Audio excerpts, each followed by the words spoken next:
Columbus Small Animal Hospital, loving our work. I'm Dr. Jim Kramer. This is Max. He's a 10-year-old neutered male Maltese, and he came to us for a routine visit. Max doesn't know he has a problem. He's saying, "Who, me? I have a problem? I feel great." We listened to Max's heart today, as we've done many times, but today we detected a heart murmur. So our first question is there fluid accumulating in the lungs, known as pulmonary edema? So we're looking at this lateral x-ray to see if we see any evidence of that. And we don't, so now we're going to measure the size of the heart with a technique known as a vertebral heart score. So we measure the heart in a specific way and transfer that measurement to specific thoracic vertebrae, and in this case we find that Max's heart is too large. Now we want to see if the pulmonary vessels are wider than the 9th rib at the point where they cross. And these vessels are very close. They're at least the size of the rib and maybe just a tiny bit larger. Now we're watching the heart beat in real time with this dual screen, watching the mitral valve open and close and looking for turbulence. Red and blue are normal.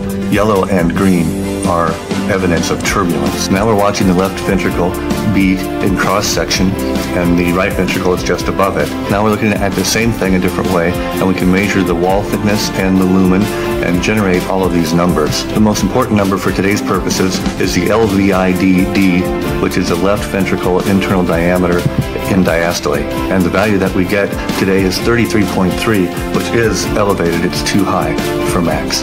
Now I direct the beam away from the pointed apex of the heart, higher, where the heart is wider, looking at the base. Here we see the round aorta with the 3-leaflet aortic valve opening and closing, and the whale view below it is the left atrium. We have our ECG connected, so we're getting a heart tracing so we know where we are in the cardiac cycle.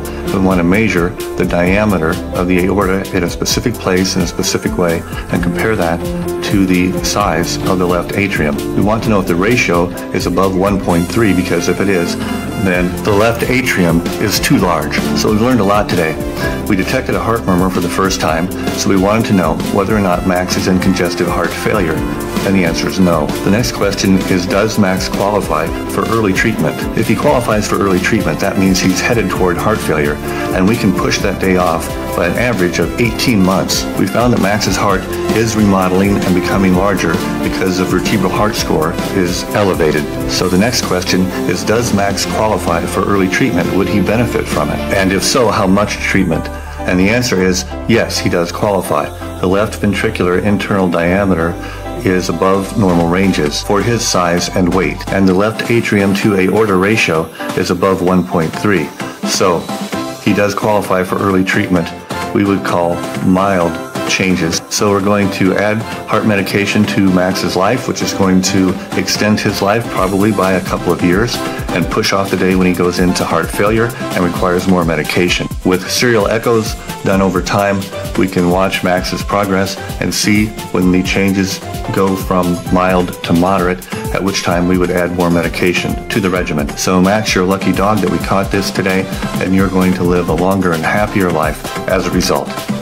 Columbus Small Animal Hospital, loving our work.